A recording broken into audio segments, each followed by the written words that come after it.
The following is a short tutorial on how to access and clean the blower in your Napoleon fireplace. First, make sure the fireplace is turned off and cool before trying to clean any component on the fireplace. Most fireplace blowers can be accessed through the lower louver area as shown here.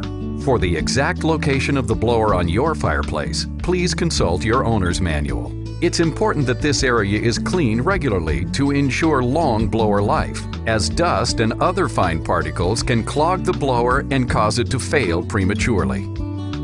At least once a year, it's a good idea to brush any loose material off the blower blades, motor area, and chassis with a small, soft bristle brush. Any dust brushed off the blower should then be vacuumed away.